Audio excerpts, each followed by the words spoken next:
I'll be giving a presentation on RFID technology. RFID stands for Radio Frequency Identification.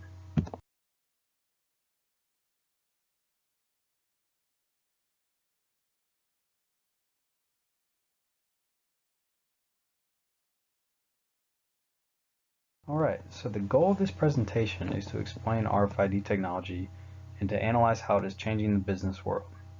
I would also like to critically think about its potential in the future. For the layout of this presentation, I will start by giving a simplified explanation of how RFID works.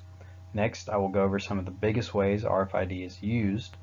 After that, we will analyze the advantages RFID has over its closest competitor, the barcode. Then we will take a look at RFID in the real world and examine several companies that have implemented RFID to improve their processes. Lastly, we will conclude by covering the main points of the presentation and mentioning some potential ways RFID could play a big part in the future.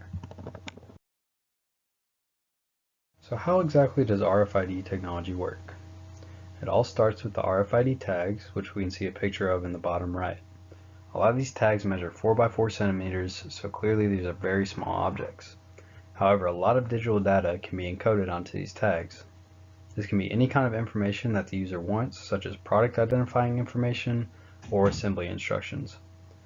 Electromagnetic waves are used to send data via an RFID reader. Companies can purchase readers that interact with the RFID tags without any physical contact or line of sight being required. This allows the chip to be embedded in the product if necessary.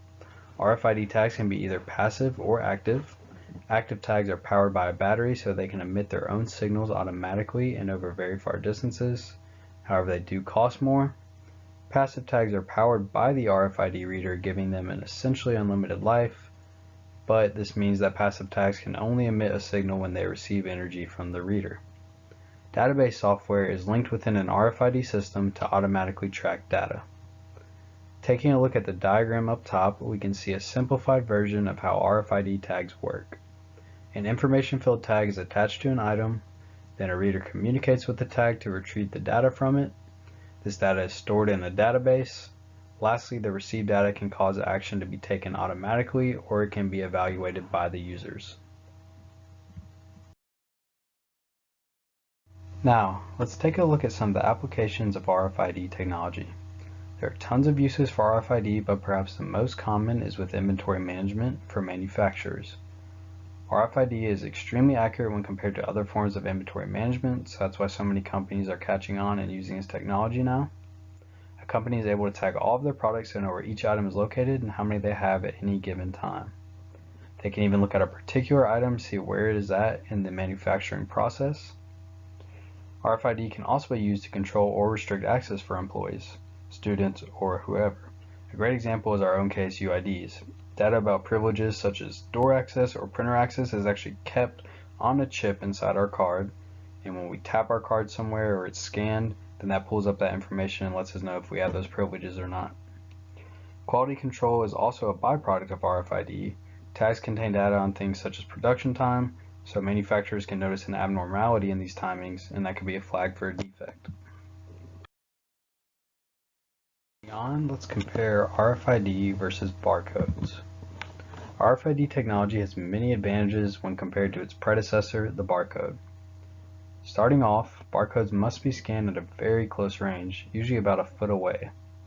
However, RFID tags can be read from at least 20 feet away if they are passive tags, and over 100 feet if they are active tags.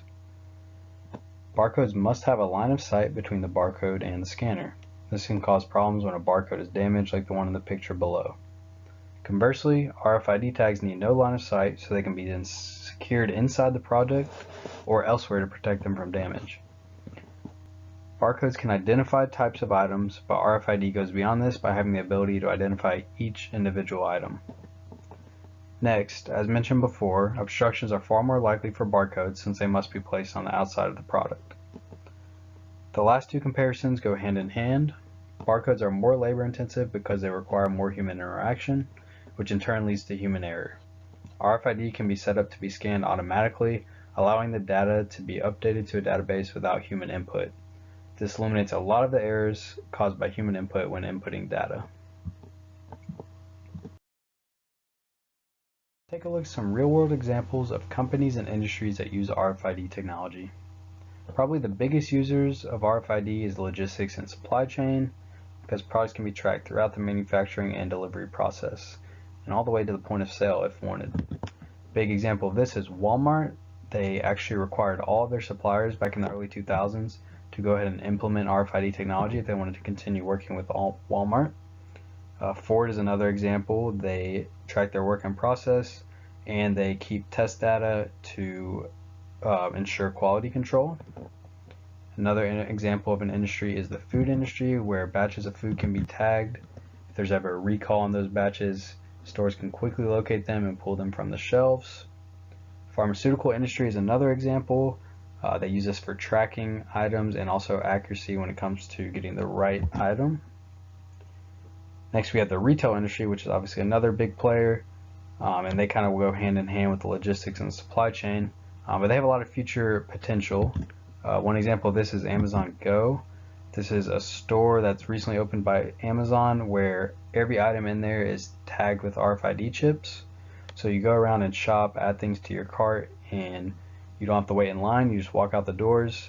Once you walk out, you're going through a sensor that automatically charges you for everything that you put into your basket. Moving on, we can look at the agriculture, livestock, and with pets. Livestock can be tagged so that people can know where exactly their animals are at any given time, also to uniquely identify these animals so they don't get them mixed up. Similar with this is your pets. You can put a microchip in your pets, and if they ever get lost, you can immediately locate them.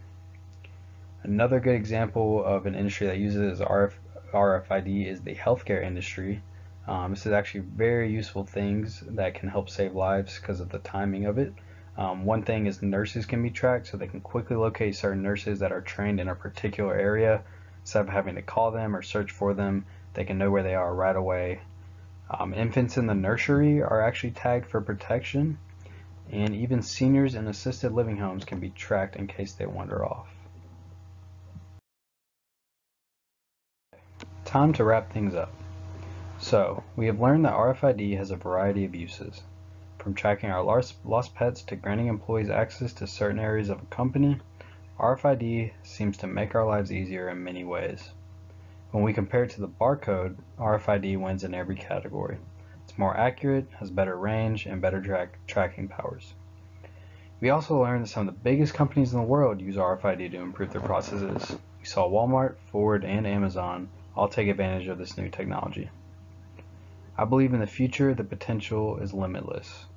I believe more checkout-less retail stores will pop up, similar to Amazon Go. In Sweden, humans have even begun implanting microchips underneath their skin. They can access their offices or gyms just by waving their hand in front of a reader.